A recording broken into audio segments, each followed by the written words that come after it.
This story is about Cinderella. Once upon a time, there was a pretty young girl named Cinderella.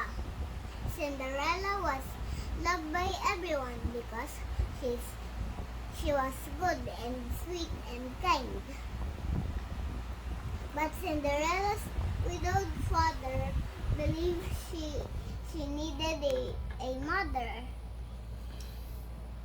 So he got married again to a woman with two daughters of her own. Cinderella's father died and she was left to live with her stepmother and two jealous stepsisters in the attic of their house.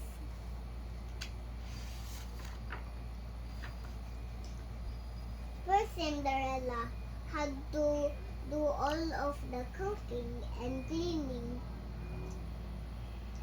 She no longer had nice things, wore only tattered old clothes, while her stepmother and stepsisters had very nice clothes and lived very comfortably.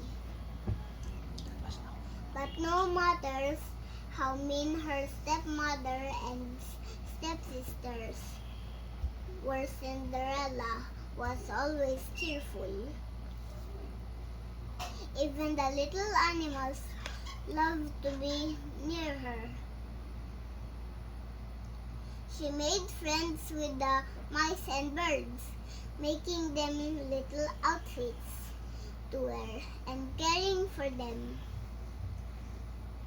Two of Cinderella's best friends were Jack and Gus. Cinderella and Jack were always saving Gus from mean old Lucifer, the cat who had his eye on the plump little mouse. One day, a letter came inviting everyone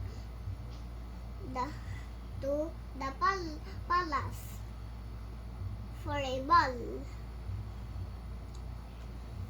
Cinderella's stepmother said Cinderella may go, but only if she finished her work. Cinderella happily washed, ironed, and scrubbed the floors all day.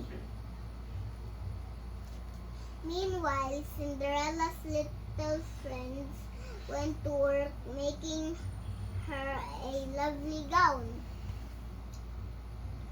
The birds and mice who loved Cinderella wanted so much to surprise her.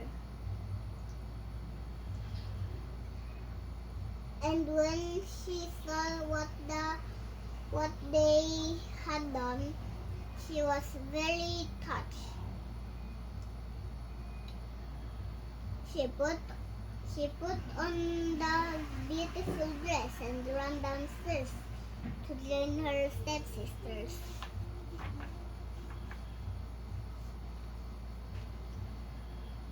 The birds and the mice had used sashes and ribbons and beads that belonged to Cinderella's stepsisters to make the dress look nice.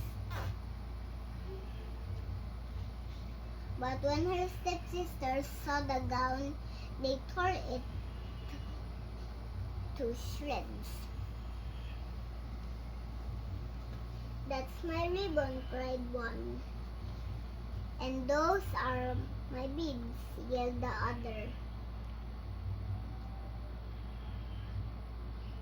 And Cinderella ran to the garden in tears. "Now I can't go to the ball," she cried. "Don't cry, child," said a gentle voice. "I'm your fairy godmother, and I have come to help you." Then the fairy godmother waved her wand. 4 mice became 4 white horses, and a big round pumpkin became a glittering coach. Again, the fairy godmother waved her wand and turned Cinderella's torn dress into a beautiful gown. You must leave the ball by midnight," she warned. "After that, the magic spell will be broken."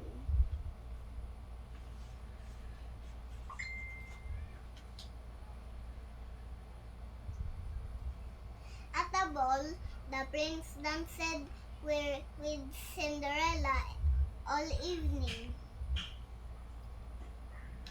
She felt as if she were floating on a dream.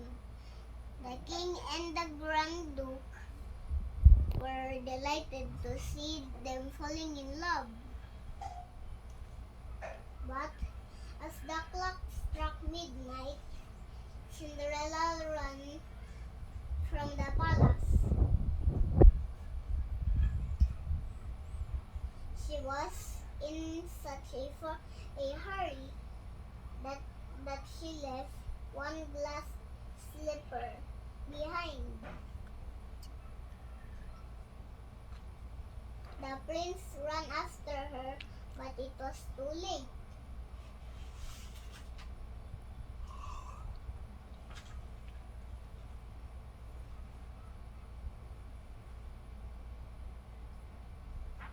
The next day, the prince sent the Grand Duke door to door to find the young woman who had lost her slipper. When they got to Cinderella's house, both stepsisters tried on the glass slipper, but their feet were much too big. Cinderella's stepmother told the Grand Duke that there were no other ladies in the house. She had locked Cinderella in her room upstairs on purpose.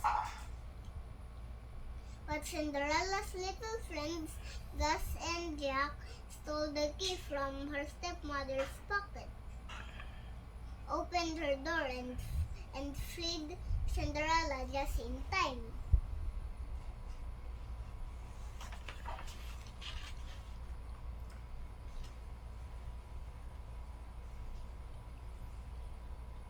When Cinderella appeared and asked if she could try on the slippers, her stepmother was furious.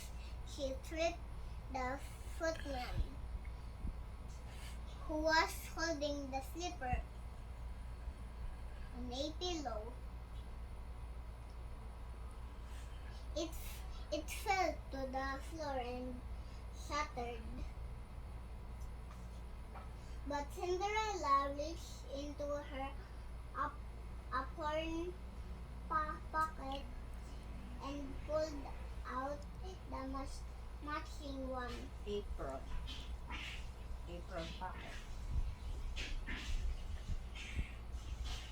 It was a perfect fit.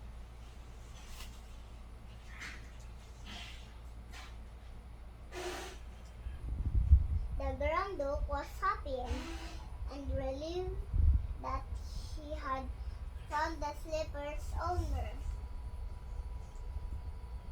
The prince would be married at last, and Cinderella's dream would all come true. The end. Thank you, baby.